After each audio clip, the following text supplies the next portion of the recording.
kids, welcome to grade 10 geography class. In today's class we are going to discuss chapter number 5 which is minerals and energy resources and आज का जो session है वो है session number 1। तो हम लोग इस चैप्टर को शुरू करेंगे इस सेशन से एंड ये जो चैप्टर है उसमें हम लोग शुरू कर रहे हैं मिनरल्स के बारे में जान के। Minerals are an indispensable part of our lives. Almost everything we use, from a tiny pin to a towering building or a big ship, all are made from minerals. तो मिनरल जो हैं हमारे जो लाइव्स हैं उसका एक indispensable part है, उसको अलग नहीं किया जा सकता है बिकॉज एवरीथिंग जो हम यूज़ कर रहे हैं वो मिनरल से बनी है। हमको खुद को मिनरल्स की ज़रूरत है, हम जो खाना खाते हैं उसमें भी मिनरल्स होते हैं। तो मिनरल्स जो हैं वो एक जो हम लोग अगर बोले तो कि अभिन्न अंग जो होते हैं हमारी लाइफ्स का वो हैं। ऑलमोस्ट एवरीथिंग वी यूज़, तो सारी चीज़ें ऑलमोस्ट जो हम लोग यूज़ करते हैं फ्रॉम अ टाइनी पिन, तो एक बहुत छोटी सी पिन से लेके एक जो बहुत बड़ी बिल्डिंग होती है, मल्टी स्टोरी बिल्डिंग, या फिर ऑफिसेज होते हैं जो वो 30-40 जो इतने ज़्यादा ऊंचे हैं, इतनी स्टोरीज़ के हैं, या फिर कोई बिग शिप जो होता है वो। तो यू कैन इमेजिन एक टाइनी पिन से लेके बड़े शिप तक, या फिर बहुत बड़ी बिल्डिंग जो है वो भी 100 स्टोरी की बिल्डिंग जो है वो सारी बिल्डिंग कुछ भी इमेजिन कर लो, all are made from minerals. तो सारी जो चीज़ें हैं वो मिनरल से बनी हैं। So we can see now कि मिनरल्स कितने ज़्यादा इंपॉर्टेंट हैं, कितनी indispensable part of our lives and कि they are everywhere. The railway lines and the tarmac paving of the roads are implements and machinery too are made from minerals. Cars, buses, trains, aeroplanes are manufactured from minerals and run on power resources derived from the earth. तो जो railway lines हैं या फिर जो paving है roads पे जो आप देखते हैं, जो मशीनरी है, कुछ भी जो भी चीज़ है वो सब भी मिनरल से बनी है। तो सारी जो मशीनरी है, सारी railway lines, for an example सारा पेविंग जो है रोड्स पे आप देख रहे हैं जिस पे चल रहे हैं, वो जो है सब मिनरल से बना है। तो कितना ज़्यादा मतलब हर चीज़ में मिनरल्स हैं। कार्स हैं, बसेज हैं, ट्रेन्स, एरोप्लेन्स, तो ये सारे भी मैन्युफैक्चर होते हैं मिनरल से और चलते जो हैं ये पावर रिसोर्सेज जो हैं डिराइव फ्रॉम द अर्थ। तो जो पेट्रोल है, डीजल है, एंड पेट्रोल डीजल भी एक ऐसी चीज़ है जो हम लोग खुद नहीं बनाते हैं। वो इतने सारे मिलियन ईयर्स अर्थ में दबे रहते हैं एंड देन वो पेट्रोल डीजल बनता है। And that's why we have to be careful कि हम उसका मिसयूज़ नहीं करें। वाटर जो एक रिसोर्स है उसका हम लोग मिसयूज़ नहीं करें। तो that is why we have to keep that thing in mind also. Even the food that we eat contains minerals. In all stages of development, human beings have used minerals for their livelihood, decoration, festivities, religious and ceremonial rites. So even जो हम लोग खाना खाते हैं, the food that we eat, that also contains minerals, and बहुत ज़रूरी है कि हम लोगों के food में minerals हों। All stages of development जो होता है, human beings have used minerals, अपने livelihood के लिए उन्होंने minerals use करे हैं। डेकोरेशन हो, फेस्टिविटीज़ हों, रिलीजियस हों, या फिर सेरेमोनियल राइट्स हों, कोई भी राइट्स हैं जो फेस्टिविटीज़ की जाती हैं उन सब में हम लोग मिनरल यूज़ कर रहे हैं। सो नाउ बच्चों आप लोगों को पता चल रहा हो कि मिनरल जो हैं वो कितना ज़्यादा हमारे लिए एक पार्ट ऑफ आवर लाइफ है, जो हम लोग कभी ध्यान नहीं देते हैं कि कितनी सारी चीज़ें हैं जो पार्ट ऑफ आवर लाइफ्स हैं जिनके बिना हम लोग रह नहीं सकते, क्योंकि वो सब जगह हैं एंड हम लोग इस चीज़ का कभी ध्यान नहीं रखते। बस all living things need minerals. Life processes cannot occur without minerals. So life के जो process हैं वो मिनरल के बिना नहीं हो सकते, क्योंकि हम लोग देख रहे हैं कि हर चीज़ में मिनरल की ज़रूरत है। हम जो खाना खाते हैं, the food that we eat, that also contain mineral, and सारे जो लाइफ प्रोसेस हैं उनके लिए we need minerals. तो minerals are a part of our lives and हम लोगों को we just have to see कि हम लोग एक पिन से लेके एक बिग शिप तक सारा चीज़ें जो मिनरल से बनी हैं, and also cars and ships and aeroplanes that हम लोगों ने डिस्कस किया इसके पहले कि वो सारी चीज़ें मिनरल से बनी हैं। एंड जो रिसोर्स हैं हमारे अर्थ से, petrol, diesel, all these things, उन रिसोर्सेज पे वो चलते हैं।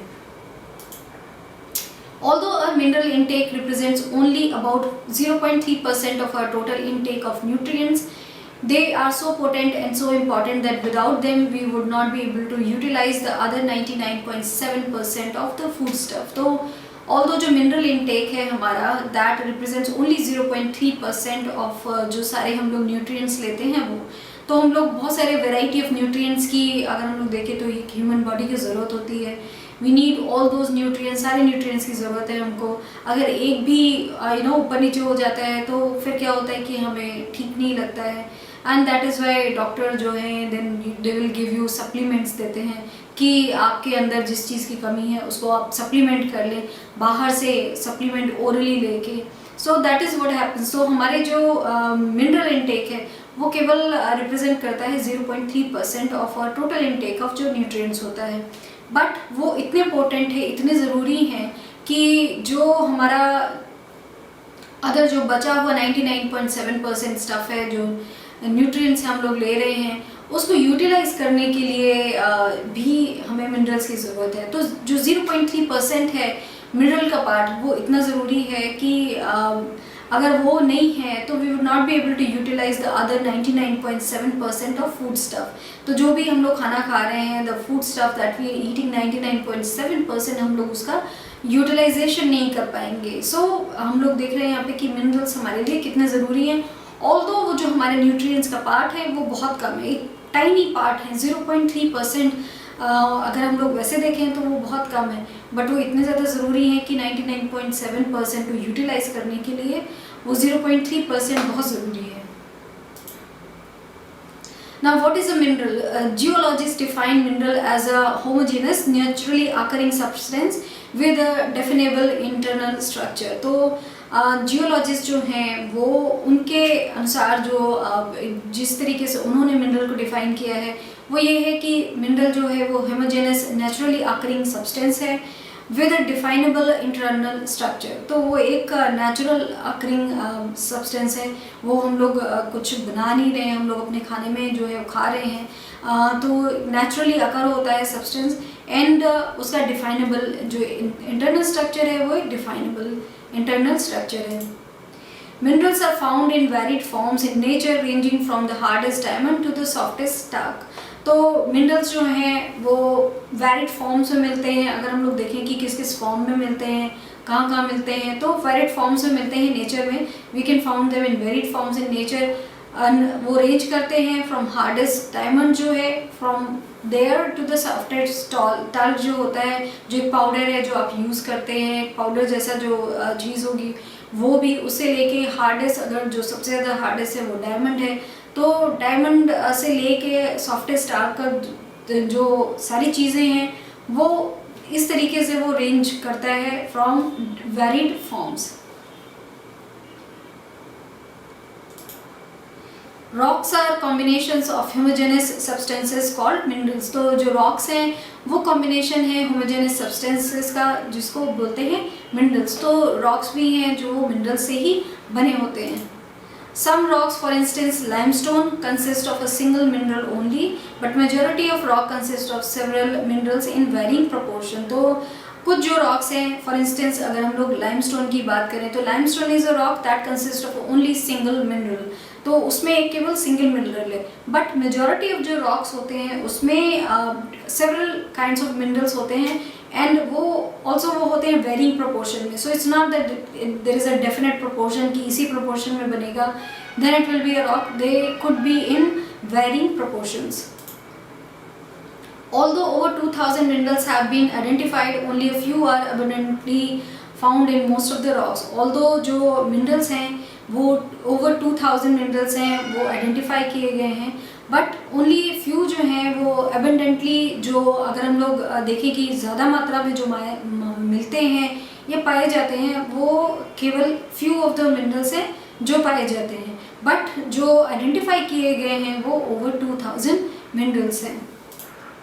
This in turn results in a wide range of colors, hardness, crystal forms, luster and density that a particular mineral possesses।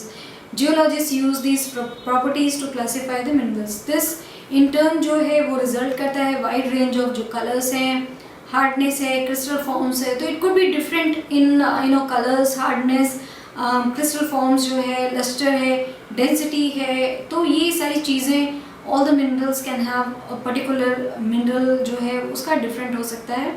Geologist जो हैं वो यूज़ करते हैं इन सारी प्रॉपर्टीज़ को, and they use all this properties to classify the minerals, because they have to classify all other minerals जो है उनको डिफरेंट क्लासीफाई करना होता है, so that people can recognise this minerals.